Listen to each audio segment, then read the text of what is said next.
Hi అండి, welcome back to my channel. Today మీకు ఒక స్వీట్ ఐటెం గురించి ఇంట్రడ్యూస్ చేయాలనుకుంటున్నాను.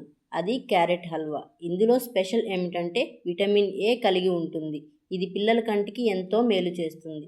పిల్లలు విడిగా క్యారెట్ ఇస్తే తినరు. ఇలా స్వీట్ చేసి పెడితే చాలా ఇష్టంగా తింటారు. అలాగే చర్మానికి కూడా ఇది ఎంతో మేలు చేస్తుంది.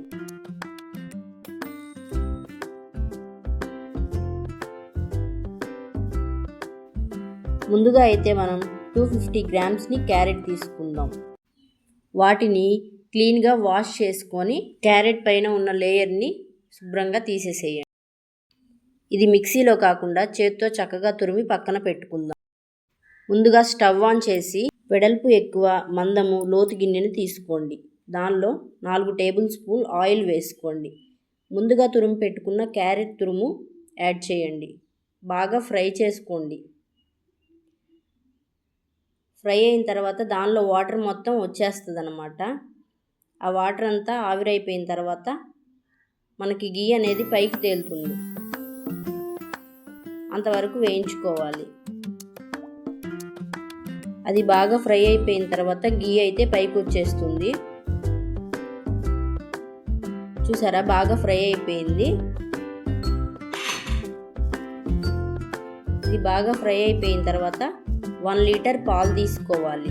నేను లో fatted milk high fat milk కూడా యూజ్ చేయొచ్చు. ప్యూర్ గేదె పాలు యూజ్ చేస్తే కోవాలాగా వస్తుంది. టేస్ట్ కూడా బాగా ఉంటుంది. పోసిన తర్వాత పాలు బాగా మరగనిద్దాం. కొంచెం టైం పడుతుంది, ఎందుకంటే ఆ పాలంతా ఇనికిపోవాలన్నమాట. క్యారెట్ అంతా దానిలో ఉడుకుతుంది. ఎక్కువ పాలు తీసుకుంటేనే చాలా టేస్ట్గా ఉంటుందండి. సో అడుగంటకుండా తిప్పుతూ ఉండాలి గరిటెతో.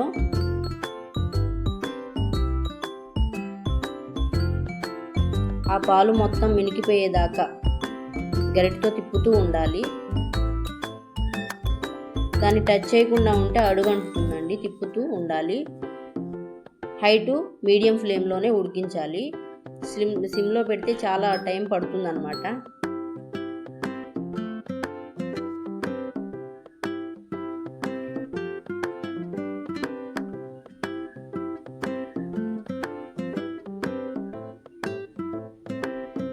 చూసారా, పాలైతే అంతా ఎగిరిపోయింది కదా.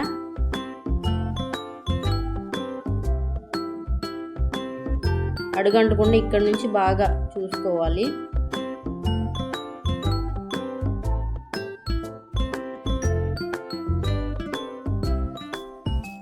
సో ఇప్పుడైతే బాగా ఉడికేసిన తర్వాత షుగర్ అయితే వేసేసుకుందాం. నేనైతే 2 కప్స్ షుగర్ తీసుకున్నాను. మెజర్మెంట్ వచ్చేసి 50 గ్రామ్స్ అన్నమాట. షుగర్ ఎక్కువ తినే వాళ్ళైతే ఎక్కువ వేసుకోవచ్చు స్వీటు, తక్కువ తినే వాళ్ళైతే తక్కువ వేసుకోవచ్చు.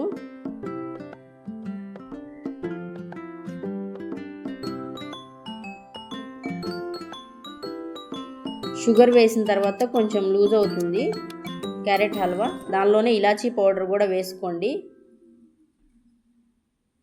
ఫైనల్గా గీలో డ్రై ఫ్రూట్స్ వేయించుకొని క్యారెట్లో